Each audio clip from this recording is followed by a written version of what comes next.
There can be no more important a skill in poker than the ability to value a hand properly. Yeah, we all know they're good. And you ought to know that that's bad. But is that good? Or is that better? Or does it all depend on where you're sat? Or who you're up against? There's no right or wrong way to play poker. There's not one method that will guarantee success, but there are ways and means for you to maximize your chances of winning. There are good habits and bad habits. There are situations to avoid and situations to seek. And there are those who have the knowledge to exploit them. We're going to teach you how to master the game, from the basics to the advanced.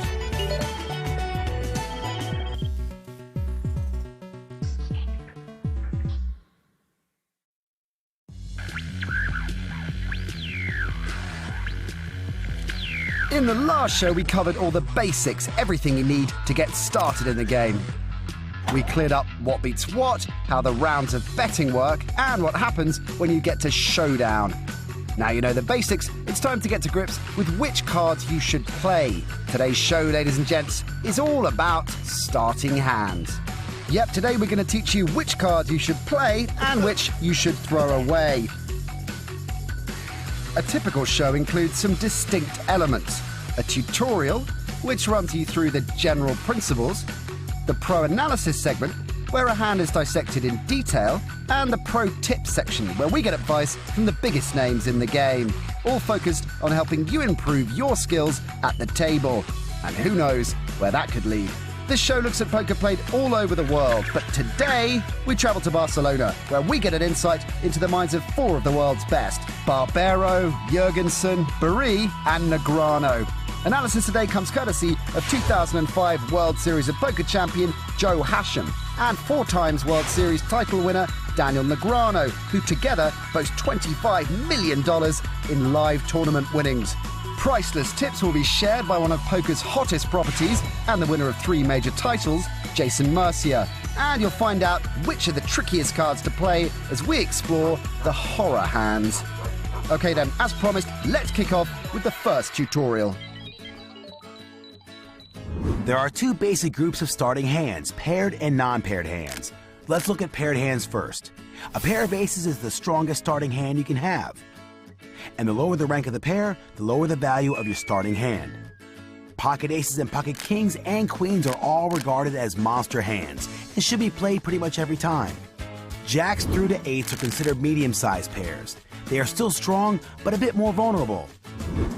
Pairs from 7 to deuces are small pairs. They are still decent hands, but they often lose at a showdown if the community cards haven't given the player 3 of a kind.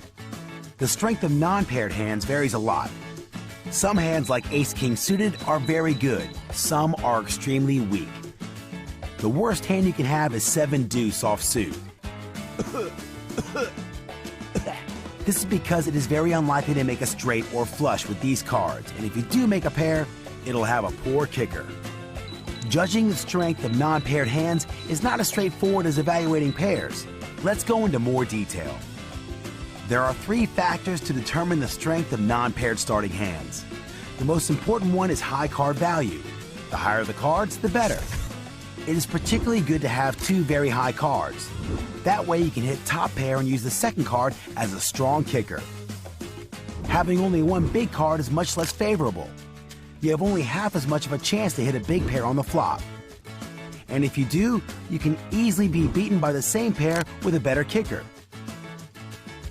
Suitedness. If you have 2 cards of the same suit, your chance to hit a flush is much higher. It's about 6% if your hand is suited and only 1.3% if the cards are off suit. That 6% doesn't sound like much, but if you hit a flush, you often win a very big pot. Being suited doesn't turn a bad hand into a good hand, but it adds considerable value. When your cards are suited, it's especially good if you have at least 1 big card. That way, you will usually win if someone else hits a flush as well. But if you have 2 small suited cards, don't worry too much about getting beat by a higher flush. It happens, but it is a pretty rare occurrence.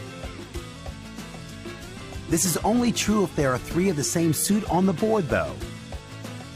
If you make a flush with 4 of 1 suit on the board, you need to give greater consideration to whether you are beaten. Your opponent now only needs to have one card of the same suit to hit their flush, and if their card is higher than your high card, they will win the pot. Connectedness. If your cards are close in rank, they can form a straight when combined with the community cards. The closer they are to each other, the better your chances. Gaps of 1 or 2 ranks will reduce your chances considerably. With a 3-rank gap, your chance is very low. With a 4-rank gap, you can't make a straight using both cards. Hands like Jack 10 and 5-4 have full potential. Recap. So we now know that the worst hands to play are low, unconnected, unsuited cards.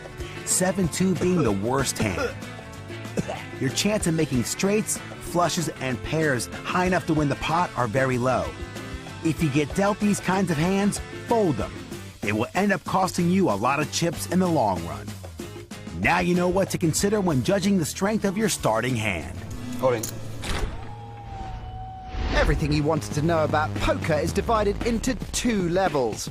Level 1, the novice level, tells you everything you need to know to get started in the game. You'll be a competent player by the end of these 6 shows. Learn the power of position, the art of bluffing, and all the basics. Once you've got the basics, we delve deeper. Level 2, the experience level, covering getting information from your opponents and the nuances of playing hands dependent on their strength and potential. It also focuses on playing styles, the strategies and tips you'll need to succeed, and how to avoid costly mistakes. Following the review show at the end of Level 2, we should have covered everything you wanted to know about poker, and you'll be ready to become a successful player. And if you want to get good, then listen up. The next tutorial will save you making a common and costly mistake.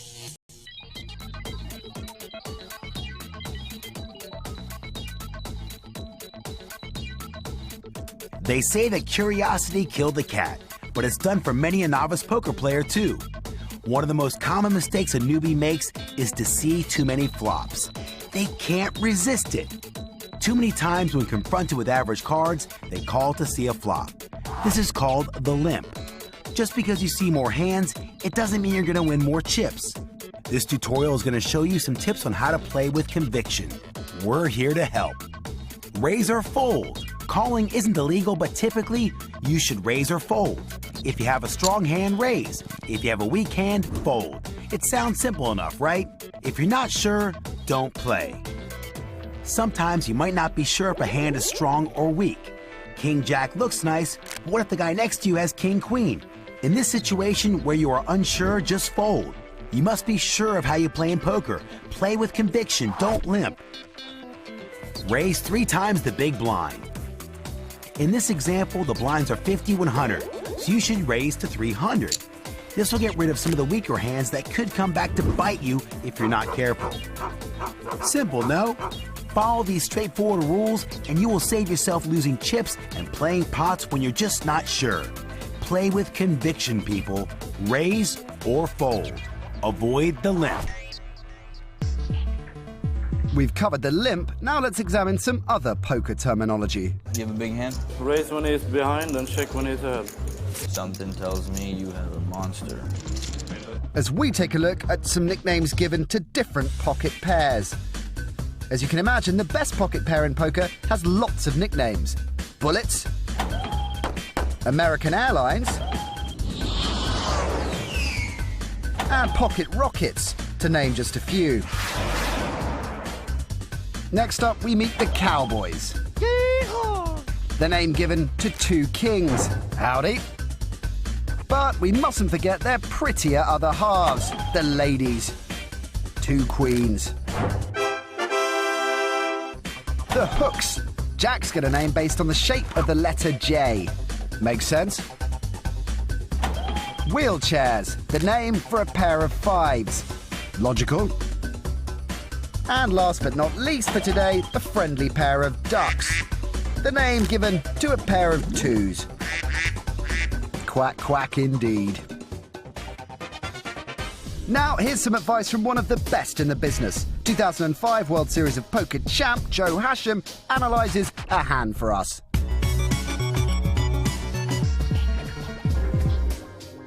Today we're going to look at how costly playing bad hands can be.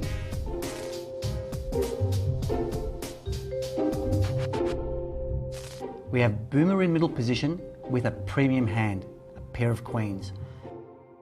It's basically the third best hand you can start with. He elects to raise to 300. Now, this raise is designed to get all players with weaker hands to fold. Smokey, with 7-8 of hearts, a suited connector, elects to call the raise. 7-8 of hearts is a suited connector and it can become very effective, especially in position. It's folded around to the big blind Boy Wonder, who elects to call with Jack 4. He's probably elected to play this hand because he's already put some chips into the pot and it's not costing him too much more to play. But his big mistake is that his hand is too weak to play. A lot of amateurs, a lot of beginners make this mistake. Don't be fooled into playing hands that you shouldn't be. So let's have a look at the flop. The flop comes Jack 10-6. And this is why it's a mistake to play Jack 4. Because now Boy Wonder has made a pair of jacks, which is what we call top pair. Boy Wonder checks. Boomer decides to bet 400 chips. Smokey wisely folds. But now Boy Wonder is in a tough spot because he has top pair. He elects to call the 400. Let's see the turn card. The turn card is another 6. Nothing much has changed for Boy Wonder. He still has top pair. And he's way behind Boomer's pair of queens. Boy Wonder checks again, and Boomer now bets 1,000 chips. Boy Wonder elects to call. He's in a tough spot because he feels that his pair of jacks may be the best hand, not knowing that Boomer has a pair of queens, which totally crushes him at this stage. Let's see the river card. The river card is a very safe 3 of hearts. Boy Wonder again checks his option, and Boomer now bets 1,800 chips. Boy Wonder elects to call and loses the hand when he sees Boomer's pair of queens. This example shows how you can lose a lot of chips in a tournament by playing very weak hands. Don't make that mistake yourself.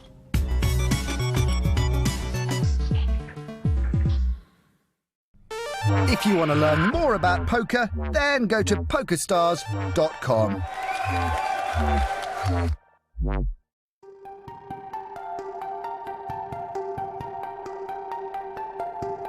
Some starting hands to avoid playing, you don't really want to play offsuited hands that are not connected, like, 7-deuce is always a bad hand to play, Basically any hand that can't make a straight, even if it's suited, it's probably not too good to be playing.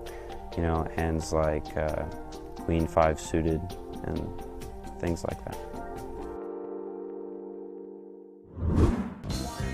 Okay, that's the end of part 1 and time for a question about starting hands.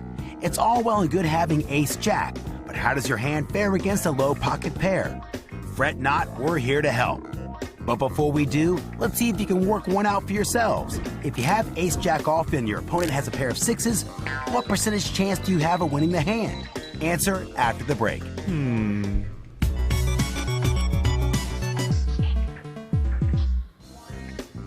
Before the break, we asked you what percentage chance of winning you would have if you had ace-jack off against a pair of 6s. The answer, 46%. Or as most call it, a coin flip due to it being so close to 50-50. You need to hit at least an ace, a jack, or some kind of straight, or flush to win the hand. If your ace-jack is suited, your percentage rises to 48% because you have a higher chance of hitting that flush. Let's take a look at some more. This time you have king-queen and your opponent has a pair of 8s. What's the likelihood of you winning in this one? Exactly the same, silly. You still have 2 overcards against your opponent's pair. The best hand to have against pocket aces is pocket aces. But after that, what do you want to be holding? You don't want a pair of kings. The answer is 5-6 suited. Like all suited connectors, it has a stronger chance to hit a straight or flush than other hands. The reason you want 5-6 suited is because the cards that make the straight, 2, 3, 4, and 7, 8, 9, will not help the ace hit a higher straight. Your likelihood of winning, 23%. Bottom line, you still want aces. Yeah! Some hands might look nice, but don't be fooled. They look a lot stronger than they appear. Some of the biggest pots in poker games are between two strong starting hands, and quite often one of them is what we like to call a horror hand. King 10 off. King 8. Jack King. I'd say ace queen is a pretty difficult hand to play. One of the most common horror hands, jacks or the hooks. They look great, and hey, they win most of the time. Very strong hand. You get pocket jacks. You want to raise before the flop, put some pressure on the players in the blinds.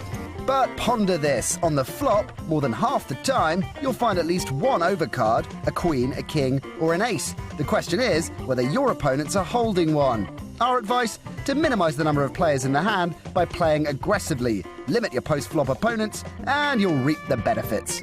For example, in this hand from the big game, Scott Seaver picks up pocket jacks and raises pre-flop. King 10 for the cannon. He's out. Forcing everyone to fold apart from Vanessa Russo. His raise eliminated the chance for Aaron Jensen to outflop him, and he only has one overcard to deal with on a 9-10 king flop. With Russo checking the flop and the turn, he can now assume she doesn't have the king, and wins a nice little pot, all thanks to his pre-flop raise. Another horror hand, the weak ace. Ace 3 offsuit, stuff like that really gets you into trouble. One of the things I see a lot of beginners do is that they see an ace and they automatically think that it's a great hand. If you have ace 10 and someone has like ace jack or ace queen, you can get yourself in a lot of trouble.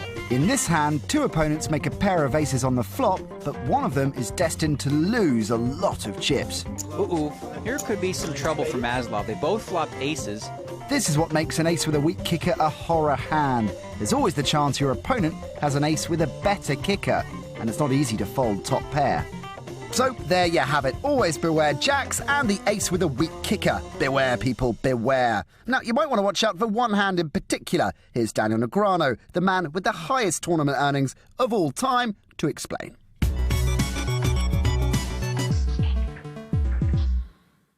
On today's show, we're going to be talking about ace 10. Why ace 10? Because ace 10 is the epitome of a trouble hand.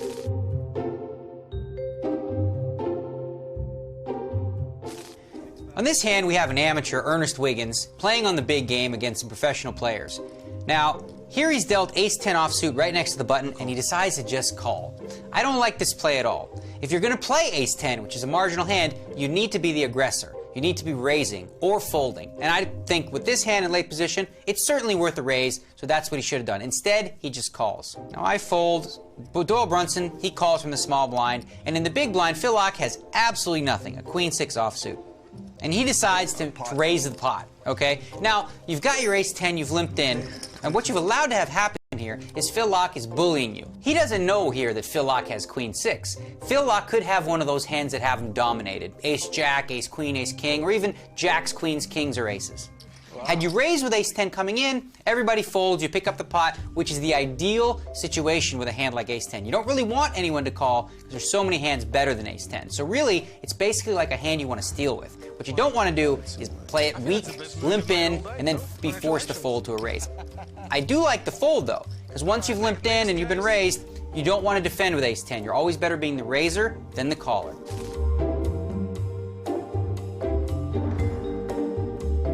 Now we're going to take a look at a hand that was played at an EPT final table, and once again, the hand in question is ace 10. With the blinds at 20 and 40,000, Ivo Donev is dealt ace 10 of hearts. Now, he's got a little over 20 big blinds, a little over 800,000 in chips, which makes this spot a very tricky situation. If he just makes a standard raise at something like 80 or 90,000, somebody may re-raise him, putting him in an awkward spot. So what does he like to do? He likes to go all in. I don't necessarily love this play, because if anyone behind you has one of those hands that have you dominated, they're surely going to call. Ace queen, ace king, pocket jacks or better are definitely going to call. And if they do, you're going to be a big underdog to win this pot. Okay, right. And there you go, a little bit unlucky, but someone behind him has ace queen. And because he's moved all in here, it doesn't look like he has aces or kings. He's likely going to get called by all these hands. I would have preferred a standard raise and then maybe fold to a re-raise with a hand like ace 10. So now the dreaded situation has arisen. He's up against ace queen. He's going to have to catch a 10 or 3 hearts, which makes him about a 2-to-1 underdog. Right. So no luck there for Donev. He hits the rail with ace 10, and you will too if you overplay it in these kind of situations. Be careful with ace 10. Use it as a stealing hand, and don't get too involved.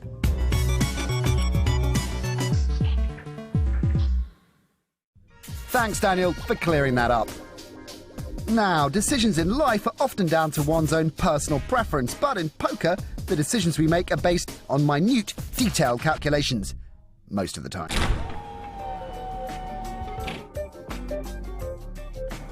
In this hand, taken from Copenhagen in Season 3 of the European Poker Tour, the Dane, Theo Jorgensen, has pushed all in with aces. Richard Toth has Queen 9. That's Queen 9. Now, if you've learned anything from this show... How much is it in total? 270. You should have learned that Queen 9, a suited 2 gapper, has potential, but not against a guy who's pushed all in. An easy decision, surely, not if you take instinct into account. Theo, I think I have to trust in my instincts. It's as you've got nothing on me.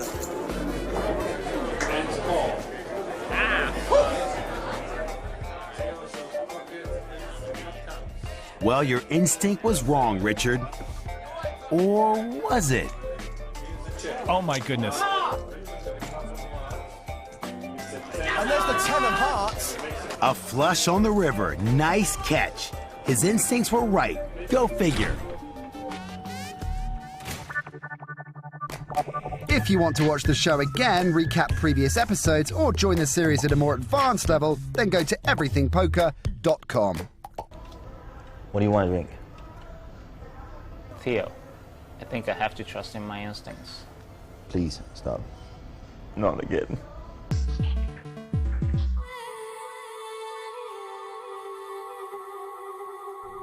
To Barcelona now, and a chance to hear the pros' take on the strength of different starting hands. Theo Jorgensen, he of the bad beat, is in attendance along with EPT San Remo champion Liv Beret, 2-time LAPT champion Nacho Barbero, and the one and only Daniel Negreanu. Well, like when I started playing, limit hold'em back in the day, everyone was so big on like starting hands. You can't play this in this position and all that, but I was much looser and much more aggressive and wilder, and like it was always my belief that real skill comes post-flop and starting hand requirements are kind of like overrated. I know you play, I'll point to you because I know you play on that. Do you believe that sometimes people spend far too much time worrying about like pre-flop starting hand requirements rather than situations? Yeah, I think they do. You gotta raise in some spots, but at the beginning, I also believe that you gotta avoid some certain spots being a beginner. So it's like, don't be racing with like ace-10 under the gun. Under the gun is a position on the table, the first to act. We'll cover it in the next show. Weak aces are like hands that are gonna get you in trouble later on. Feels like the better you are as a player, and I always give this advice, the better you are as a player, the more hands you can play. Simply, but there are, as you mentioned, like hands, like are there hands that you just find that, for example, for yourself, that you find, okay, when you're in a tournament or whatever the case may be, that you seem to be doing fine, and there's a certain type of hand that you're like, oh boy, this is dangerous, I could blow my whole stack here, so maybe you decide to throw it away or just play cautiously. Other types of hands that you would, and what are they? What kind of hands would you? Especially hands like Nacho talked about, the ace 10s and ace 10, even ace jack, something like that when you're sitting there in on the button. Fun example, okay, and you raise and it's up against aggressive players, and you know there's a big chance you might get a re-raise here. And then you have to take a very, very difficult decision whether you have to go with this one or not. Do you think there's a group of hands that are underrated? Well, yeah, things like suited 1-gappers. Poker players refer to 2 cards like 7 and 9 as 1-gappers. There's a gap of 1 between them. 2-gappers even. Like 7-9 of clubs and 6-8 of spades, that kind of stuff? Yeah, I actually really like 9-10 suited. It makes you so much money on the long term that, I mean... That, I agree. Like, we talk about trouble hands. You mentioned ace-10 offsuit, right? That's a hand where, in a position, it's not something you want to play. But a hand like 9-10 suited, completely different. Now, if you look at the 2 hands side by side and run it hot and cold, ace-10 is way better than 9-10 suited. But not when you factor in post-flop play. Whenever I teach someone, new, you basically teach them a very stringent, like, starting hands rules where you got to play tight. And you got to play aggressive when you do, and you're going to get exploited because people are going to know that and they're going to pick up on it. But if you're new to the game, it's really the best approach. If you just get in there and start gambling like the pros do, you're going to get outplayed left, right, and center. So we might not have covered everything you wanted to know about poker, but we're making good progress. Let's review what we've just learned. We explored the properties of good starting hands. We took a look at the kind of hands you should be playing. We also looked at how to avoid the costly mistake of limping and checked out some of the hardest hands to play. To practice all you've learnt in the show today, go to pokerstars.com and follow the simple instructions for downloading the free software. Once on the site, enter a play money table, and this week's task is to only play the types of hands we suggested in this show, and avoid limping wherever possible. If you follow our advice, you may be surprised at the results. Here's what's coming up on the next show. We take our first look at position, explain what it is and why it matters so much. We'll review some great hands from around the world, take a more expert analysis, and some words of wisdom from 4 players it's really worth listening to. If this wasn't enough, we look at where the origins of poker lie as we pay homage to this fantastic pastime. This is the greatest card game on the planet, ladies and gents. Let's master it together.